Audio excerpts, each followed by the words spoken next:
Good morning to everyone.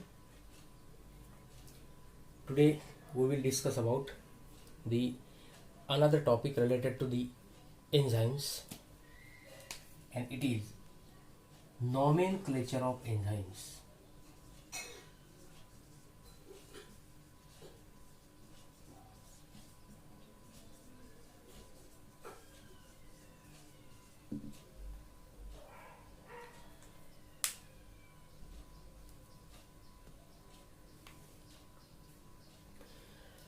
पहा आता, एक तर लिव्हिंग सेलचा जेव्हा आपण विचार करतो त्याच्यामध्ये व्हेरायटीच्या केमिकल रिॲक्शन्स घडतात, है ना. आपण इमॅजिन करू शकतो का एक लिव्हिंग बॉडी आहे आणि सपोज ती मल्टी सेल्युलर ऑर्गॅनिझमची आहे, हायर ॲनिमलची आहे, एखाद्या ॲनिमलची, प्लांट किंवा ॲनिमल जेव्हा आपण कन्सिडर करतो that are multicellular organisms. मग याच्यामध्ये एका टाईपची रिॲक्शन्स कधीच नसतं. It consist of diversities reaction, varieties of the reaction, आणि प्रत्येक रिॲक्शनमध्ये एखादा एन्झाईम इन्व्हॉल्व असेल, है ना. म्हणजे साहजिक आहे का जेव्हा आपण एन्झाईमचं नॉमेनक्लेचर बघणार आहोत तर नॉमेनक्लेचरचा अर्थ काय होतो, सगळ्यात पहिलं तर हे माहीत पाहिजे आपल्याला. Nomenclature means it is the system or it is the art of naming, है ना. एखादा ऑब्जेक्ट असेल त्याला तुम्हाला एखादं विशिष्ट पर्टिक्युलर नाव द्यायचं असेल त्याला म्हणतो आपण नेमिंग सिस्टम, और it is called as nomenclature, साध्या भाषेमध्ये बारसं. ओके. तर nomenclature of enzyme it is divided into various kind. वेगवेगळ्या क्रायटेरियानुसार, वेगवेगळ्या पद्धतीनुसार एन्झाईमचं काय केलं जाते, नॉमेनक्लेचर, त्याच्या पद्धती सुद्धा वेगवेगळ्या राहतात.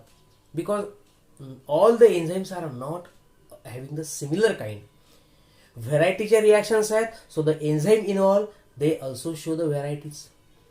ठीक आहे. तर वन बाय वन आपण बघून घेऊया द नॉमेनक्लेचर ऑफ एन्झाईम्स.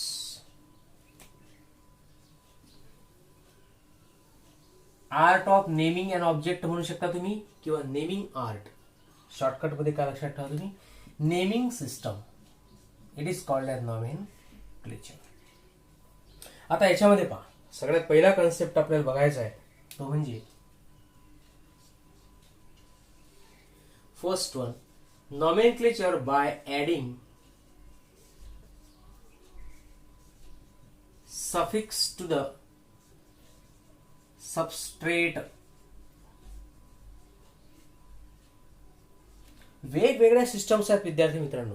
एक आहे सबस्ट्रेटच्या नुसार एखादा सफिक्स ऍड करून, त्याच्यानंतर आहे एन्झाईम कोणतं फंक्शन परफॉर्म करते त्याच्यावरून सुद्धा एन्झाईमचे नॉमेनक्लेचर ठरलं जातं, लक्षात आहे ना. त्याच्यानंतर आहे इंटरनॅशनल कोड. प्रत्येक ऑब्जेक्टमध्ये एक स्वतःचा कोड असतो. जसं आता केमिस्ट्रीमध्ये तुम्ही बघता IUPAC सिस्टम है ना, तर तसा सुद्धा इंटरनॅशनल कोड असतो ठरलेला, आणि त्याच्यानुसार सुद्धा वेगवेगळ्या प्रकारचं नॉमेनक्लेचर केलं जाते. तर आपण वन बाय वन डिस्कस करू. सगळ्यात पहिली सिस्टम आपल्याला पाहायची आहे ती म्हणजे nomenclature of the enzyme by adding suffix to the substrate. आता मला सांगा की सबस्ट्रेट जो आहे, सबस्ट्रेटचा अर्थ काय बघितला होता आपण, the organic compound on which enzyme acts, किंवा दुसऱ्या लँग्वेजमध्ये the substance which involve in the chemical reaction. जो केमिकल रिॲक्शन मध्ये भाग घेतो, ज्याच्यापासून प्रोडक्ट तयार होते, त्या केमिकल कंपाऊंडला, त्या सबस्टन्सला आपण म्हणतो सबस्ट्रेट. जर सपोज कार्बोहायड्रेटला ब्रेकडाऊन करायचं आहे, त्याच्याकरता केमिकल रिॲक्शन घडेल आणि एन्झाईम्स पण इन्व्हॉल्व असतील. So what is carbohydrate? Carbohydrate is considered as one of the substrate. ठीक आहे. ज्यावरती ऍक्शन केली जाते, जो रिॲक्शन मध्ये भाग घेतो तो असतो सबस्ट्रेट. जो रिॲक्शनच्या नंतर तयार होतो तो असतो प्रोडक्ट. काय असतो? प्रोडक्ट. आणि जो रिॲक्शनचा स्पीड वाढवतो तो असतो enzyme.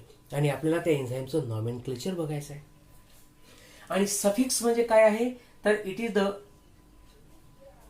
these are the group of letters which are added at the end of a particular word, है ना. म्हणजे एखाद्या शब्दाच्या शेवटी जे आपण मांडत असतो त्याला आपण सफिक्स म्हणतो.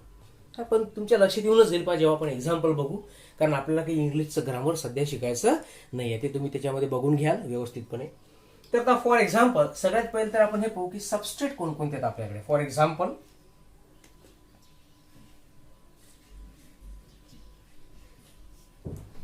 इथं आपल्याला एक्झाम्पल पाहायचे आहेत कशाचे, तर एन्झाईमचे. आणि या साईडला आपण रिप्रेझेंट करू की तो सबस्ट्रेट कोणता आहे.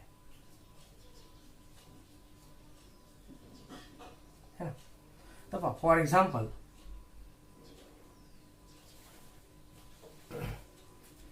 Protein,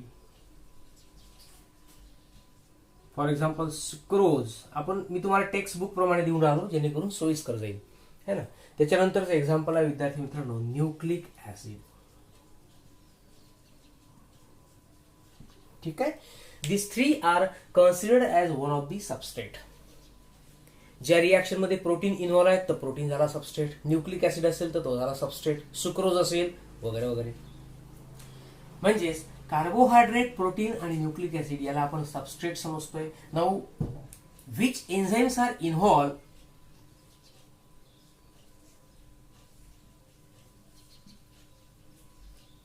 to react with these substrate.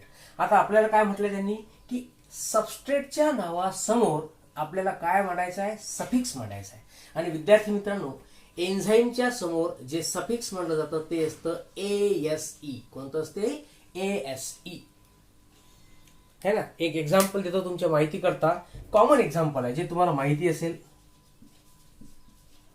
Amylase, ASE लागला म्हणजे it is definitely one of the enzyme. कुठं असतो अमायलेज? अमायलेज म्हणजे जो कार्बोहायड्रेटला ब्रेकडाऊन करतो तो अमायलेज. मग आता जिथून डायजेशन स्टार्ट झालं आपल्या बॉडीमध्ये इन द माउथ और बक्कल कॅव्हिटी, तर या ठिकाणी सलायवरी अमायलेज नावाचा एन्झाईम असतो. ठीक आहे. जो सलायवा असतो, जे लाळ आपल्या माउथ बक्कल कॅव्हिटीमध्ये तयार होते, ते सगळ्यात महत्वाचा सगळ्यात जास्त पाचक द्रव जो असतो आपल्या शरीरातला तो असतो लाळ. ठीक आहे.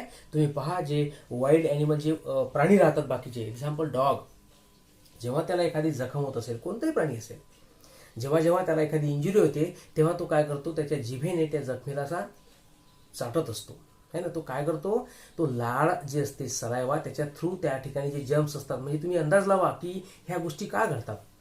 आपण तसं परफॉर्म नाही करत, but actually the saliva contain most of the enzymes which can destroy the microorganism. त्याच्यामुळे ती इन्फेक्शन ऑटोमॅटिकली रिकवर्ड होते.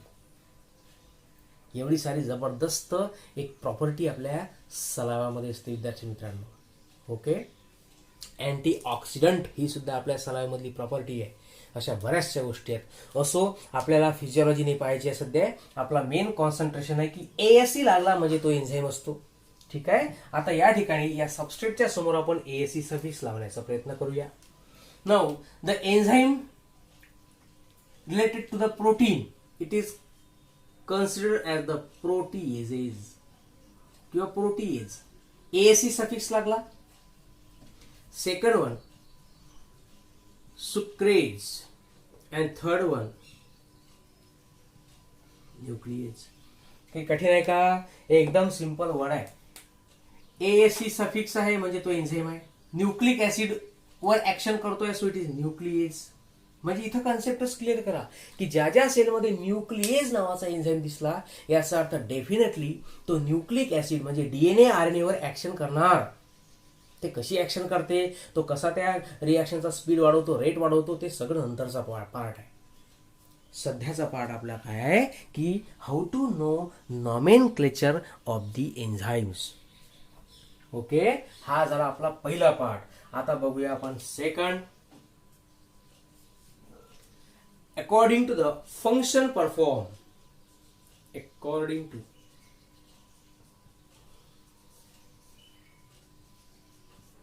function performed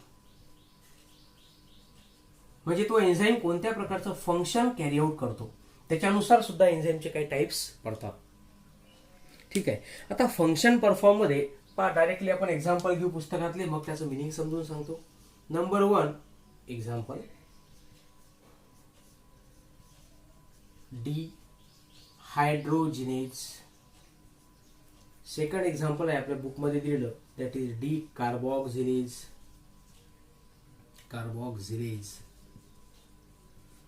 okay. आणि थर्ड वन आहे ऑक्सिडेजेस.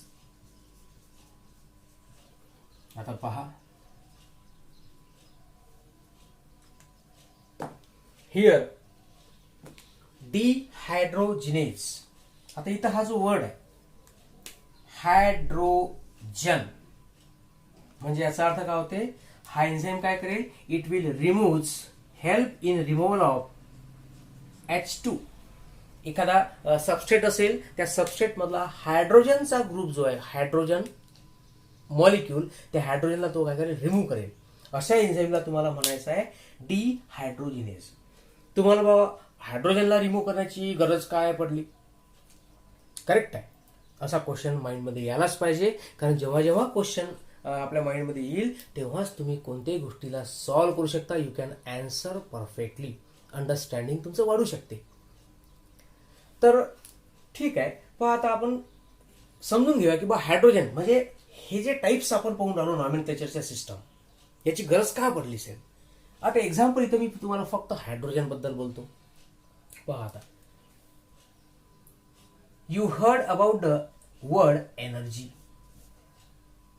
है ना, प्रत्येकाला एनर्जीची डेफिनेशन म्हणा किंवा एनर्जीच्या बद्दलची माहिती, जनरल इन्फॉर्मेशन प्रत्येकाला असते, कारण हा जीकेचा पार्ट आहे एनर्जी. कोणती प्रकार एखादी ऍक्टिव्हिटी तुम्हाला परफॉर्म करायची असेल, दॅट ऍक्टिव्हिटी रिक्वायर्स एनर्जी. लक्षात येत आहे.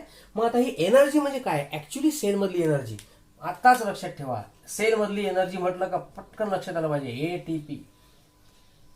एक ऑर्गॅनिक कंपाऊंड आहे ॲडिनोसाइन ट्रायफॉस्फेट. ॲडिनोसाइन ट्रायफॉस्फेट नावाचा ऑर्गॅनिक कंपाऊंड आहे. याला एनर्जी रिच कंपाऊंड म्हणतात, याला energy currency of the cell म्हणतात. कसा तयार होतो, एटीपीला तयार करण्याकरता पाहिजे इलेक्ट्रॉन्स. कोणती सिस्टम आहे ते तुम्हाला मी रेस्पिरेशन मध्ये सांगेल. त्या लेसन मध्ये तुम्हाला एटीपी तयार कसा होतो, त्याच्यामध्ये किती इलेक्ट्रॉन्स इन्व्हॉल्व असतात, कशा पद्धतीनं प्रोडक्शन होते, ते सगळं पाहायला मिळेल याच 11च्याच लेसन मध्ये. पण सध्या मला सांगायचं आहे की या एनर्जीला भरण्याकरता काय पाहिजे, इलेक्ट्रॉन. आणि इलेक्ट्रॉनच्या करता पाहिजे आपल्याला H2. कसा पाहिजे, कारण एक हायड्रोजन म्हणजे काय विद्यार्थी मित्रांनो, 1H2 means there are 2 protons and 2 electron. हे पट्टे काय पहा, कारण एक हायड्रोजन मॉलिक्यूल कसा तयार होतो, केमिकल लेवलला जर आपण स्टडी केलं तर त्याच्यामध्ये 2 हायड्रोजनचे ॲटम्स असतात. हायड्रोजनच्या जवळ एकच इलेक्ट्रॉन आहे. आणि आपल्याला माहित आहे की कोणत्याही ॲटमची जर संरचना आपण बघितली, हा त्याचा सेंटर असेल तर त्याच्या पहिल्या ऑर्बिटमध्ये किती इलेक्ट्रॉन्स असतात, 2. म्हणजे ती स्टेबल झाली. आणि या हायड्रोजनजवळ एकच इलेक्ट्रॉन आहे. मग 2 हायड्रोजन जर एकत्रित झाले तर एक H2 नावाचा मॉलिक्यूल बनू शकतो, है ना. आणि अशा हायड्रोजनजवळ काय आहे, त्या न्यूक्लियसमध्ये 2 प्रोटॉन आहेत आणि त्याच्या ऑर्बिटमध्ये काय 2 इलेक्ट्रॉन. म्हणजे हायड्रोजनचा संबंध तेव्हा येईल जेव्हा जेव्हा सेलला कशाची गरज पडेल, इलेक्ट्रॉनची. आणि इलेक्ट्रॉन रिलीज झाले म्हणजे काय तयार होते, एनर्जी. म्हणजेच काय तयार होते, एटीपी. म्हणून लक्षात ठेवा की ही जी रिॲक्शन मी इथं मांडली, डिहायड्रोजिनेज नावाचा एन्झाईम, जो डी म्हणजे रिमूव्हल, हायड्रोजनला रिमूव्ह करतो, तो इट इज कॉल्ड एज डिहायड्रोजिनेज. किंवा ज्या प्रोसेसमध्ये H2 रिमूव्ह होतो त्याला ऑक्सिडेशन म्हणतात. इथं तुम्हाला माहित आहे ऑक्सिडेशन असते ना, तशा टाईप. त्यानंतर डी कार्बोक्सिलेज. परत D means removal, carboxyl group. तर या ठिकाणी काय होते, it remove CO2, carbon dioxide remove होतो, त्याला म्हणतात, त्या एन्झाईमचं नाव काय असेल, डी कार्बोक्सिलेज. हा एन्झाईम कशाला, या एन्झाईमचा रोल काय असेल. अरे एक्झाम्पल घ्या रेस्पिरेशनचं, ब्रीदिंग. काय घडत असते, we inhale oxygen and CO2 will be exhale. आपण CO2 ला रिलीज करतो. अरे तो CO2 रिलीज होतो म्हणजे काय, कोणती रिॲक्शन करत असेल, कोणता एन्झाईम इन्व्हॉल्व असेल, डी कार्बोक्सिलेज. अर्थात त्या रिॲक्शनचे नाव पण आहेत, डी कार्बोक्सिलेशन. सोपंच आहे. Oxidase, the enzyme which carry out oxidation reaction किंवा हेल्प इन द ऑक्सिडेशन. एखाद्या फूड मटेरियलला ऑक्सिडाइज करायचं असेल, ऑक्सिडेशन कसं घडतं, ब्रेकडाऊन कसं घडते ते आपण नंतर 1 बाय 1 बघणारच आहोत. तर अशा पद्धतीनं नॉमेनक्लेचरचे 2 सिस्टम आपण बघितल्या. पहिलं बघितलं, एखादा सबस्ट्रेट आहे त्याच्यासमोर सफिक्स लावला की तो झाला त्या एन्झाईमचं नाव. है ना. त्याच्यानंतर बघितलं एन्झाईम कोणतं फंक्शन परफॉर्म करते. हायड्रोजनला रिमूव्ह करते तो कोणता एन्झाईम असेल, CO2 करता कोणता, ऑक्सिडेशन करता कोणता. After this third system it is according to the source from which it is obtain. म्हणजे जे एन्झाईम्स आपण आता नावं द्यायचे एन्झाईमची, that enzymes are name according to. तिसरी सिस्टम आपण बघून राहिलो C system. According to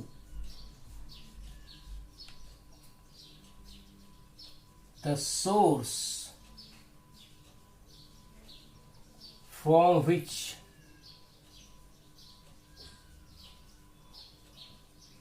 enzyme is obtained.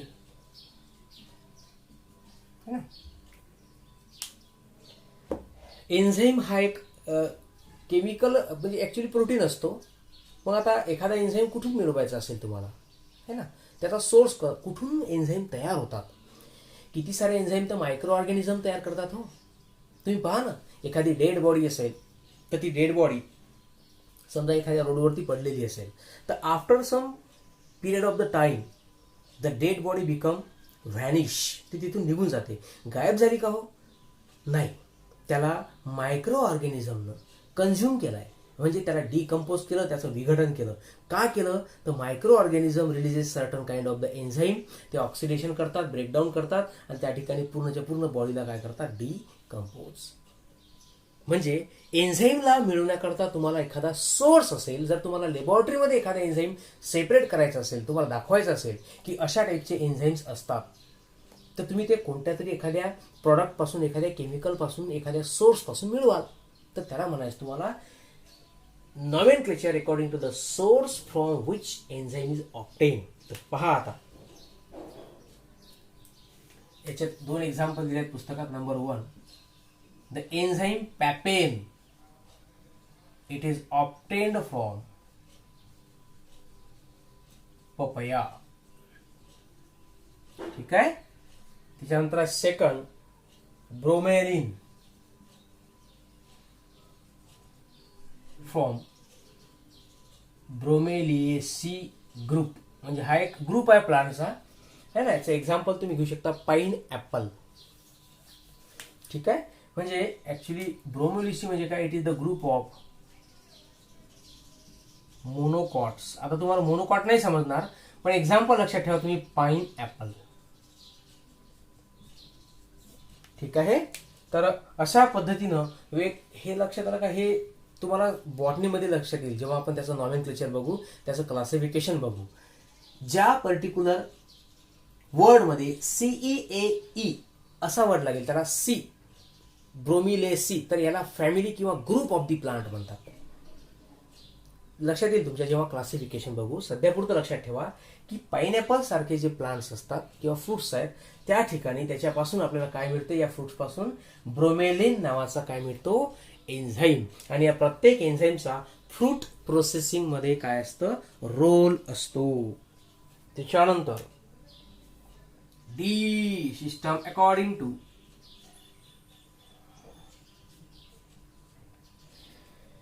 International code. International code त्याला आपण आता काढून टाकूया. Of nomenclature.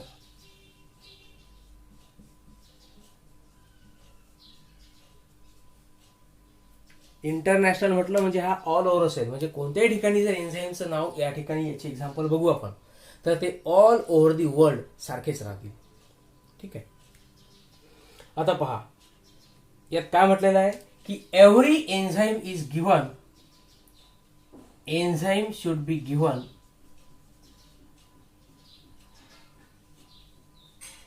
Double names. एन्झाईमला किती नाव द्यायचे आहेत, 2 नाव द्यायचे आहेत. एक तर त्या ठिकाणी सफिक्स तर आपण ASC लावतोच आहे. सफिक्स कोणता लावतो आपण, ASC. तर पहा लक्षात ठेवा, the name of enzyme ends with ASC. हा पहिला मुद्दा. Enzyme should B end with the ASC, कारण हा सफिक्स तर असलाच पाहिजे. त्याच्यानंतर first name it is of the substrate, and second name, दोन नाव द्यायचे आहेत ना, second name it is the reaction catalyzed. दिसतंय तुम्हाला? पहा, इंटरनॅशनल कोडचं म्हणणं काय आहे की एखादा एन्झाईम देताना एकतर त्या एन्झाईमचं जे नाव आहे त्याच्या सगळ्यात शेवटी एएसई सफिक्स लागला पाहिजे. हा पहिला रूल. हे 3 रूल लक्षात ठेवा. Number 1, ending of the enzyme with the ASE झालंच पाहिजे. त्याच्यानंतर एन्झाईमचं नाव कसं ठरवायचं आहे, it is given as double name. प्रत्येक एन्झाईमला तुम्हाला 2 नावं द्यायचे आहेत. 2 नावं म्हणजे काय, त्या 2 नावा मिळून त्या एन्झाईमचं नाव तयार होईल. अरे लक्षात येऊन राहिलं का, इथं कसं आहे, पॅपेन झालं नाव, एक single name, it is called as name of the enzyme. इथं 2 नावं द्यायचे है ना, जसं आपण नाव आडनाव म्हणतो, फर्स्ट नेम लास्ट नेम, तशा टाईप डबल नेम नॉमेनक्लेचर आहे एन्झाईमचं. तर पहिलं जे नाव असेल first name, it is related with the substrate. जो एखादा कंपाऊंड केमिकल रिॲक्शन मध्ये इन्व्हॉल्व असेल त्याला आपण सबस्ट्रेट म्हणतो. त्याचं नाव देऊन टाकायचं डायरेक्ट, है ना.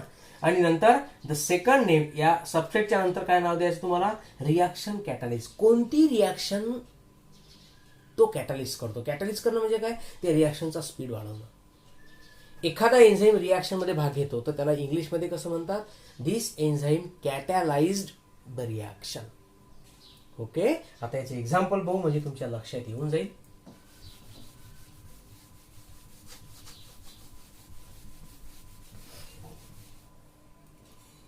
पहा, एक्झाम्पल नंबर 1,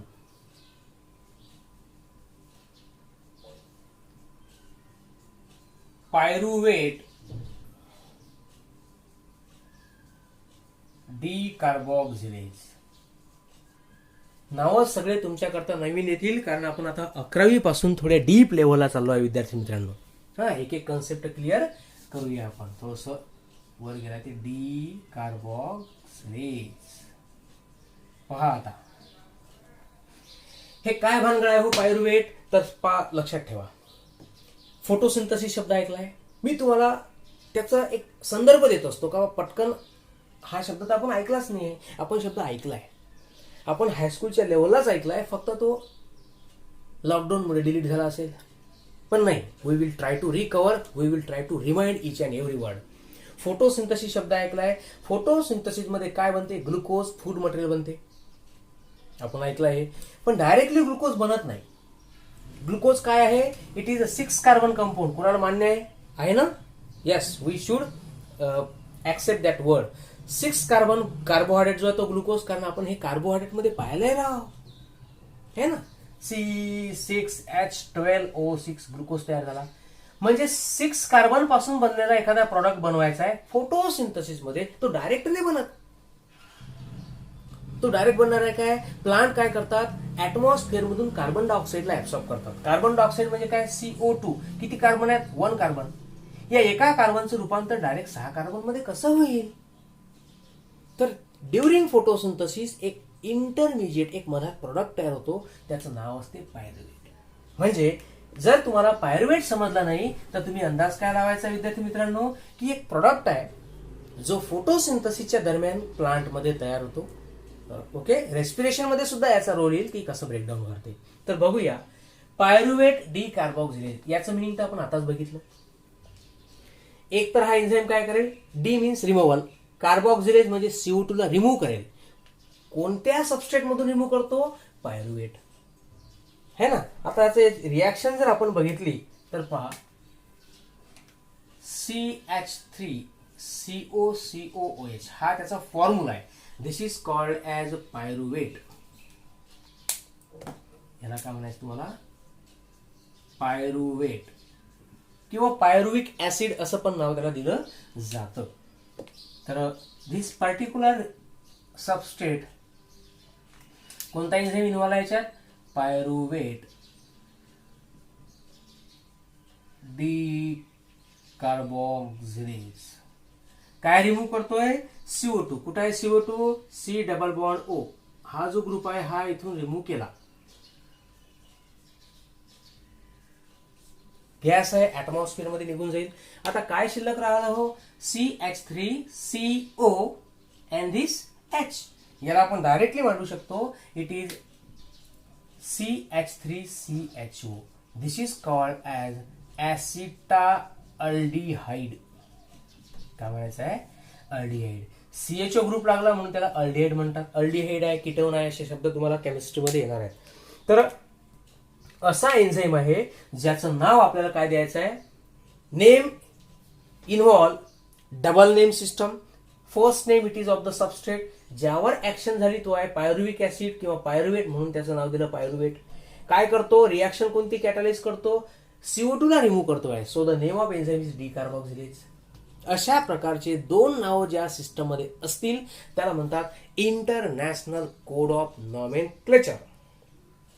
ठीक आहे. एक आणखी ग्रुप आहे, एक्झाम्पल आहे पुस्तकामध्ये, ग्लुटामेट पायरुवेट ट्रान्स अमायनेज.